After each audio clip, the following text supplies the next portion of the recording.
एक ही गुरु के दो शिष्य हैं, सुदामा और कृष्ण, संदीपनी उपाध्याय इनके गुरु जी।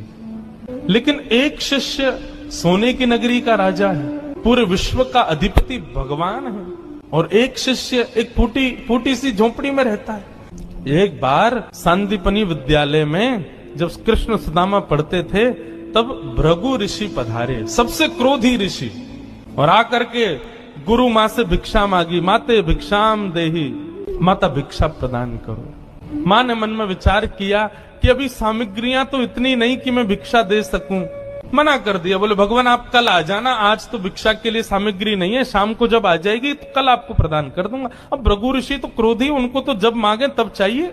नेत्र बंद करके उन्होंने ध्यान लगा करके देखा, क्या इतनी बड़े गुरुकुल की रसोई में कुछ भी नहीं है।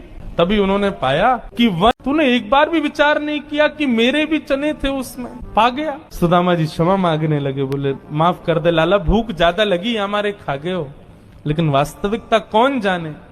सुदामा जी महाराज फटी टूटी झोपड़ी में रहते हैं, उधरी हुई धोती पहनते हैं, अन्न जल का तो कोई ठिकाना ही नहीं है, ऐसे घर में रहते हैं।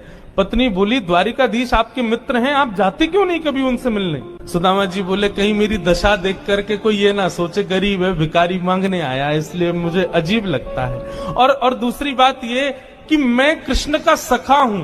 अब कृष्ण तो बढ़िया राजकीय वेश में रहता है, अब मैं ऐसे रहता हूं, कोई मुझे देख करके कहीं ये ना सोचे ये कैसा सखा ठाकुर जी का, इसलिए मुझे लगता है कि मैं यहीं से ही उनको भज लूं, उनके पास ना जाऊं।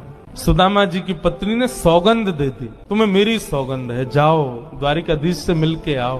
पत्नी की सौगंध मान करके सुदामा जी आज विचार करने लगे, जाऊं। कृष्ण ये तो नहीं सोचेगा कि कहां से आ गया।